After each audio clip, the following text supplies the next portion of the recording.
Ladies and gentlemen, welcome back to day number 8 of Norway Chess. We've been reviewing a lot of this tournament as it comes. There have been some days I've missed where I've just been busy. I mean, life gets in the way sometimes, you know, guys. But we've got an absolute banger of a day. We've got Hikaru Nakamura going up against the current reigning world champion Gukesh after Hikaru lost to Magnus. When was it? A couple days ago? Yesterday? I don't know, it's all blending into one, but he lost to Magnus in an Armageddon. He started the tournament very well, but coming into a little bit of a slump. Gukesh, quite the opposite actually, started the tournament very poorly. I mean, he started with double black, so it wasn't easy. But he's hit some serious form recently. And then we get Fabiano Caruana going up against Argent Erigaisi. And then stick around to the end, guys, because we've got Magnus Carlsen going up against Wei Yi. And let me tell you, it's a little bit of an upset, so stick around or just skip ahead if that's what you want to see. I mean, it's up to you guys. But be sure to like, comment and subscribe. Let's jump straight into this. We're going to fly through all 3 games and then give my predictions for tomorrow. So we get e4, e5, knight f3, knight c6 and d4. This is the Scotch opening, my absolute favourite opening in chess. Gukesh takes the pawn, Hikaru takes back. Important to note, you should never take in this position because then you just take back with the white queen. And you have a centralised queen and it's very difficult to target. If you play a move like, I don't know, say c5 trying to target it, you just drop the queen back to c3. And then there's even ideas of like long castling after your development, so it's just not worth doing. And then they just begin their development in this opening. Both get short castled. d5. Guys, someone has to comment, by the way. What is it called? This has been bugging me all day. There will be a chess genius that knows the answer to this. Not that it's a very genius question, but it's a German word, right? And it's a label for when you play like an intermittent move before playing the move that you're expected to play. What is that called? Because it's been driving me insane today. But anyway, that's what this bishop g4 move is. I'll pin the comment that says it. Thank you to whoever that is. We get the move f3. Bishop goes back to h5. We get bishop to g5, pinning the knight to the queen. And then we get this trade in the centre. Queen goes to b2. Rook b1. Oh my god, that's disgusting. You can't actually take this pawn. Well, obviously you can't because of rook b4.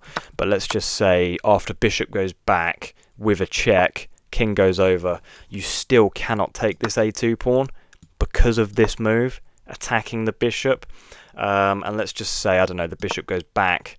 You would have this check and you would be winning this bishop. Let's just say, I don't know, what can you play here? Like queen a3, protecting this bishop. But then you have queen d2. Well, now I don't really understand the idea because this looks very scary. Give this check, king goes over, say.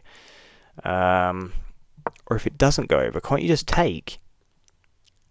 Oh, and then you lose this bishop. So I guess the idea of not being able to take on a2 is the danger of this rook taking the light squared bishop on h5. These GMs think so deeply about positions, it's absolutely wild. Okay, anyway, Gukesh brings the queen back, and then we get a bunch of nonsensical moves that I couldn't explain if I tried. Bishop comes to g6, so we get this trade. Oh, this position, guys.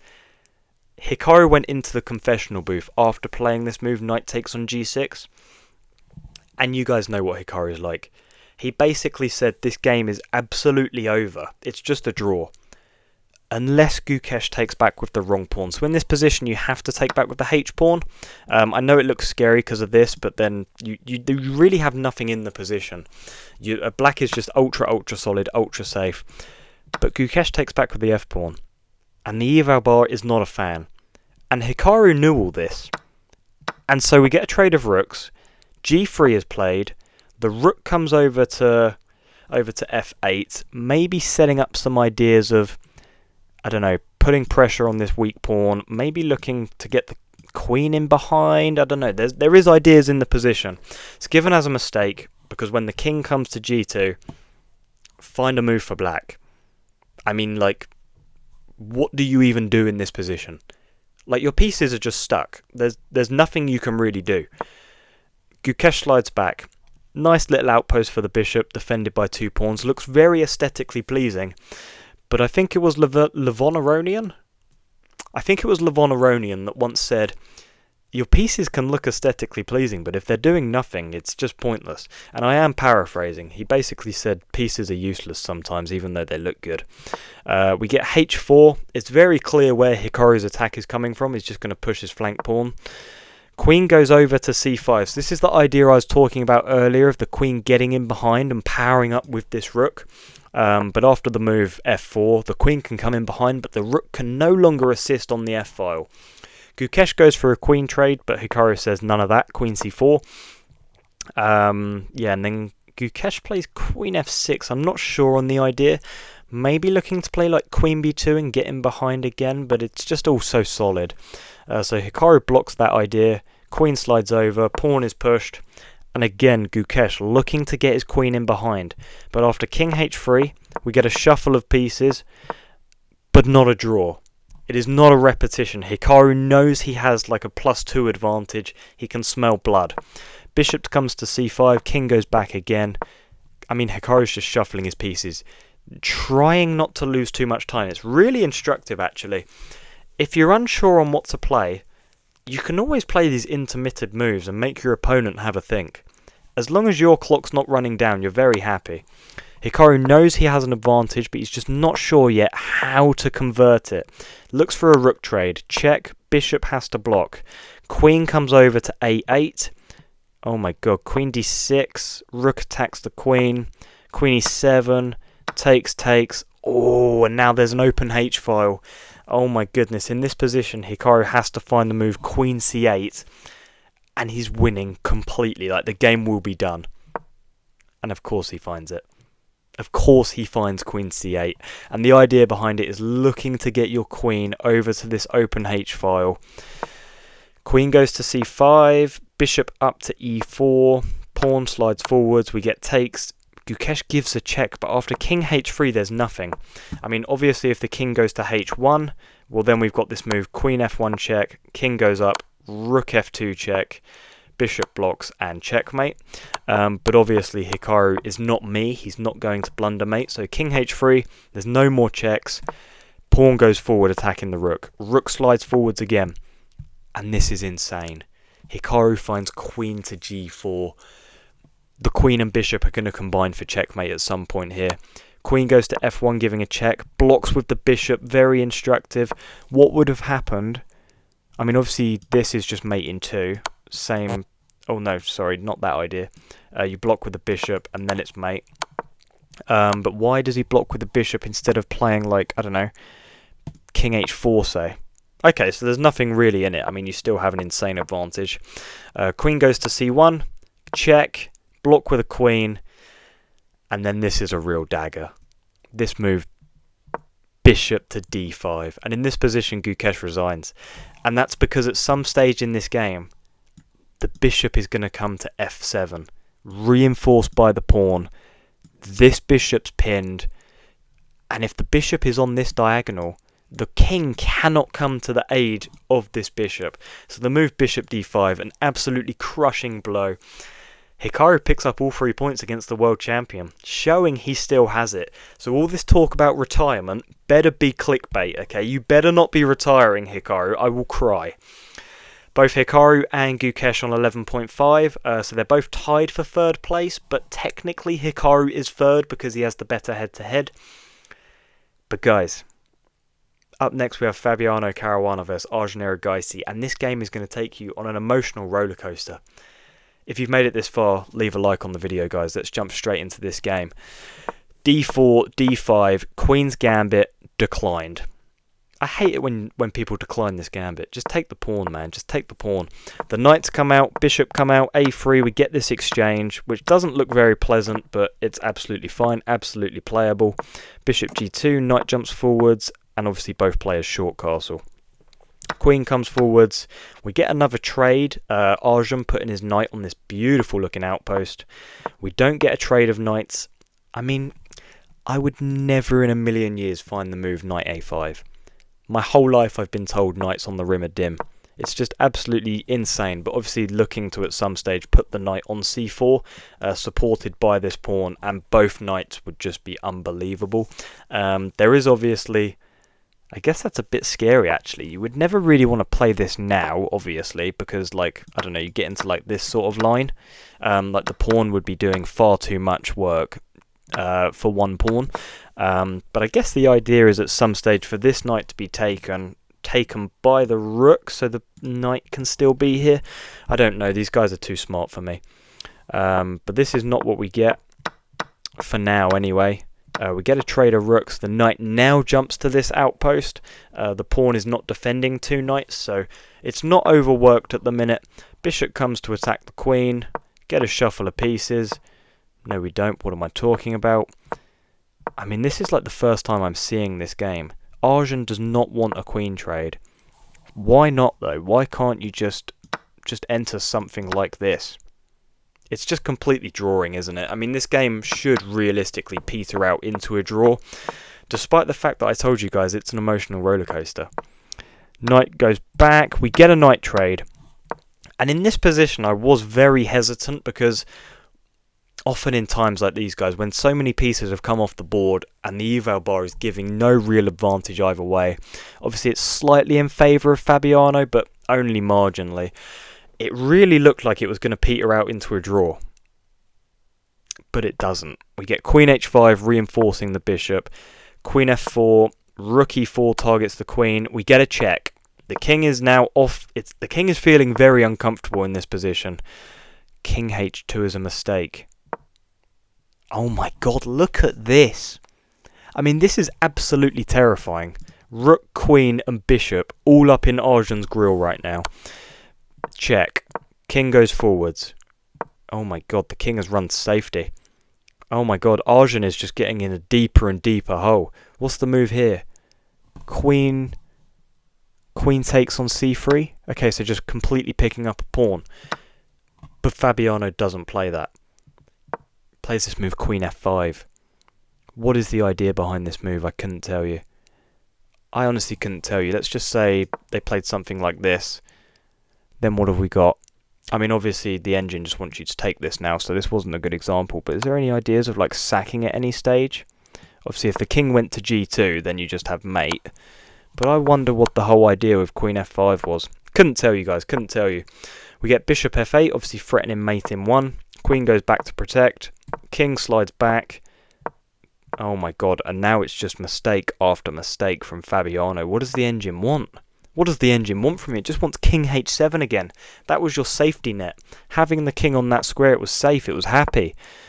But it's no longer safe and it's no longer happy. I mean, it's miss after miss. I couldn't tell you guys why. This is a blunder. Oh my god, because the move d4. And if takes, there's the move bishop to e6. Hitting the queen, putting pressure on this h3 square. Oh my god. And let's just say you went here. Then what is there? Obviously king h7. Let's say you play queen e6. Oh my god, then you can sack. I knew there was ideas of sacking at some stage in this game. Obviously we don't reach this position. But this is why d4 is such a crucial move. And he misses it. Takes the pawn. Why can't you just take here, sorry? What's going on here? Oh, well obviously because you would lose your queen. I sometimes forget what way pawns are going. Not my smartest ever moment. The queen comes forward. Oh my god, what is going on here? I mean, look how scary this is for Arjun. All pieces still here. Oh my god, what a move. Offering this queen trade. Takes the pawn. Shuffles. Takes. We're getting so many exchanges. This is insane. Blunders. Because the move rook g3. Threatening to play rook h3. Oh my god. And he finds it. Arjun's winning. Arjun's winning. Oh my god. You have to play queen there. Although you could probably just take. But let's just say you go like over here for no apparent reason. Then you have this move. Queen g6. After this it's just mate. Oh my goodness. That's insane. Oh my god. Fabiano completely blunders his queen away. Oh my god. And in this, I mean, you're never going to lose this position. Ever in a million years if you're Arjun Erigaisi. It's a queen versus rook. Let's just see how it translates. Yeah, I mean, never going to lose this game if you're Arjun Erigaisi. But guys, that brings us to our third and final game. Magnus Carlsen versus Wei Yi. Now, the clock situation, it says 10 minutes apiece for each player. They did play a classical game, but it ended in a draw relatively quickly, so I'm just going to show you the Armageddon. Magnus played a Berlin defense against this move, bishop to c4. And Magnus said in the confessional booth that he was just really unhappy. It felt like Wei Yi only ever wanted a draw. Obviously, Wei Yi threatening to take here, so the knight has to jump forward to e6. And this is why Magnus just loves freestyle chess, because he plays so many games where he's reaching positions he's never played, and he thinks it takes a lot more skill because these guys are just playing these moves so quickly. I mean, the eval bar is still just completely equal. It's so difficult for anyone to get anything here. Obviously, Wei Yi has to win to get points. Magnus only needs a draw in the Armageddon. Finally, Wei Yi clamps down in the centre with the move e5, brings the rook over. Queen has to go all the way back. Bishop is beautifully outposted. I mean, if you asked me here, who would I rather play with? I don't actually know. Probably white, even though the eval bar slightly prefers Magnus's position. Just because white has the bishop pair, but I mean, I don't know. It doesn't look particularly pleasant for either. I mean, how does this not end in a draw? We get another trade. Knight jumps back. And oh my god. Oh my god, Magnus completely hung his knight. He plays rook c2 attacking the queen, but hung his knight. And he actually just sat there and laughed. Can you believe that? I don't know, his head was not in it, clearly. The loss to Gukesh seems to have actually got to him pretty badly. And after the move, rook takes on f2. This is such a beautiful idea, by the way, because if you take, well, then you have this take back, so it's not really a sacrifice of the rook. But Wei Yi is such a gangster, man. He plays the move queen takes on d8. I mean, it's just such a good move. Obviously, Magnus takes back, and Wei Yi just picks up the rook. So he picks up 2 rooks for a queen, and he's absolutely just bossing this game. I mean, double stacks the rooks, so they protect each other. And now it's just about marching the king and the pawns up the board and proving your advantage. Magnus just giving every check in the world that he can. But after rook goes to f7 check, rook goes over, and this move, rook to g6, Magnus resigns because, I mean, you can give all the checks and you want. Eventually, you're going to lose your queen, and eventually, Wei Yi is going to deliver checkmate because this rook's defended by the bishop. Wow.